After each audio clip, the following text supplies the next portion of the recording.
CafePress is a pretty hard company to understand sometimes, but it makes a lot more sense if you understand where the idea came from. I moved out here back in '92. This is Hollywood for geeks out in the Bay Area. Business plan in hand. Had 10 companies, 9 of them failed, and CafePress actually came from 2 of those failures. So one of them was enterprise printing, helping people figure out how to print things more effectively. And the other was to help small businesses sell their products on the internet. Everyone thought every small business in America was going to come online and sell their products, and it was going to be really big. And we had people paying us $30 a month for the service. But it turns out not one of these people had a small business. I thought they were just like nuts.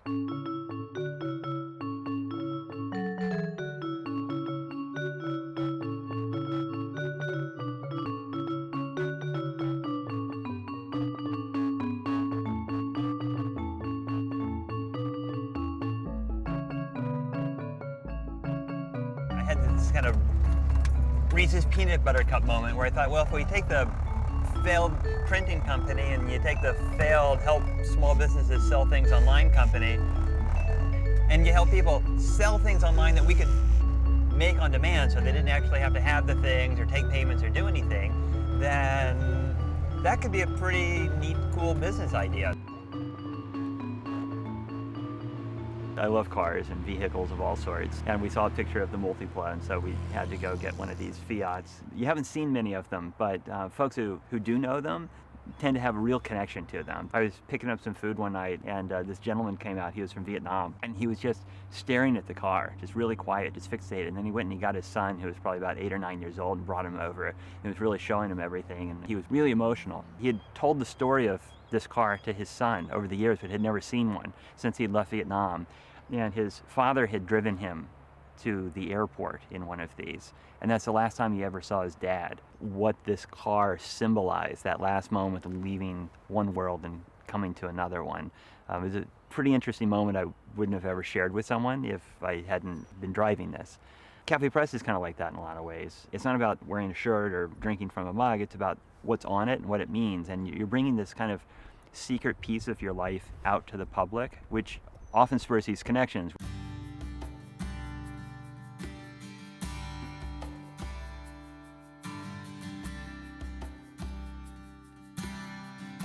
I can safely say the biggest challenge for an artist, or for me personally, is being understood as an artist. There's one thing to make something cool just for cool's sake. There's another entirely different thing to make something that actually puts forth a message that someone can understand. You know, when you mark on a paper and you do something and somebody looks at it and says, oh, that's a cool car, and you're like, no, it's not a car, it's a dog. The challenge is to make the dog look like a dog sometimes. Other times, it's challenging to make somebody feel dog. The thing that captivates my imagination most, I think, is the idea that every moment is something that can be turned around and leveraged creatively. It's probably the most depressing and most inspiring thing at the same time. I mean, the moments that have passed, all the things that you've heard that could have made you $1 million, all the things that you've mentioned to a friend who said, oh, that's a great idea, and you forgot all about it. All those things, for me, I find extremely inspiring and captivating all at the same time, is that these moments are happening right now, and you have to sort of cap on it when you can. When you do it, you kind of want to put it away.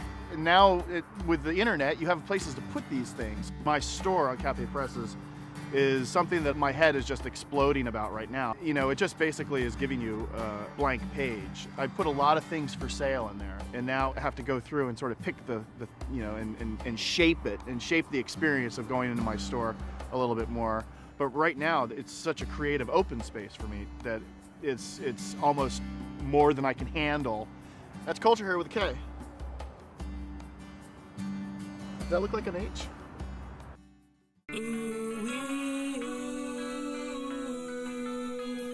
She's bringing the trailer park lifestyle to the world. Come inside, don't be shy, cause Jolene can't wait to meet ya. Hi there, I'm Jolene Sugarbaker, and I'm the Trailer Park Queen, and really I'm from all over the place, and from every trailer park in the world is what everyone likes to say. Well, I've been trying to write the name of the trailer park for quite some time, and I have done that with products, and I've done that with the whole shows on the stage, and maybe on the internet too, and I've been doing that for many years. One of the main themes that runs through my store is giving love to the unloved. And that means maybe professions that people are like, oh, I hate going to the dentist, or wow, you know, that's a bank teller, or something like that. Well, I've incorporated that into my store and spun them around a little bit more. I started looking at these people and I'm like, well, let's give them some fashion in life. Let's give them some fun. And I started thinking all different types of things for their profession, like sexy real estate agent. You know, I saw a lot of people on the internet begging for money. They just put up a little link saying, send me money. And I'm like, well, what do you get out of that? Well, at least with my products, I know that people are getting something that I've made and are wearing it around with my stuff on it.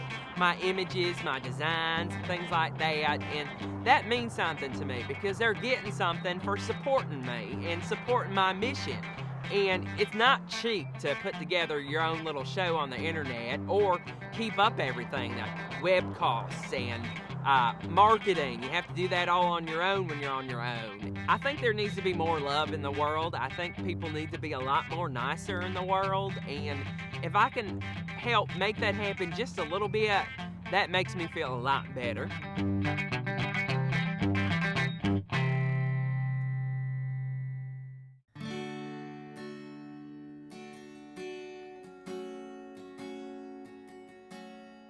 I first started doing the Avon Walk in 2002, shortly after my mom had breast cancer for the first time. It was a way for me to honor her, but also to personally challenge myself.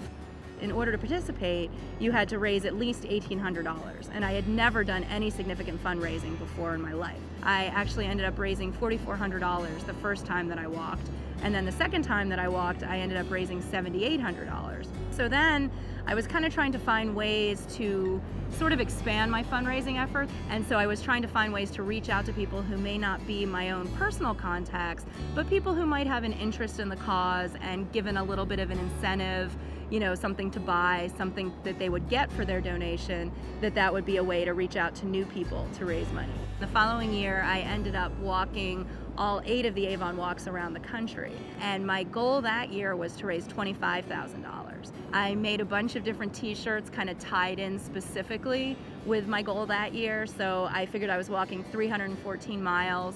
So we made t-shirts that talked about me walking 314 miles and that cost $314 so that people were making a $314 donation. So at this point, I've actually done 14 walks now and I've raised about $110,000.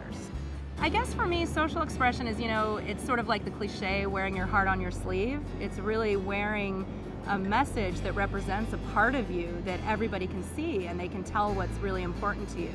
And for me, when I'm doing a walk and I'm wearing a Save the Boobs shirt, it's telling people what's important to me. I mean, it has, you know, a light attitude toward it, but it is what's really important to me, and working towards raising money to fight breast cancer is really important to me. And every time I put on one of my shirts, or I know that someone else is buying one of my shirts, or I see that someone's bought a shirt that said, I survived, or bald is beautiful, or something like that, it's showing me that that's really important to a lot of people out there.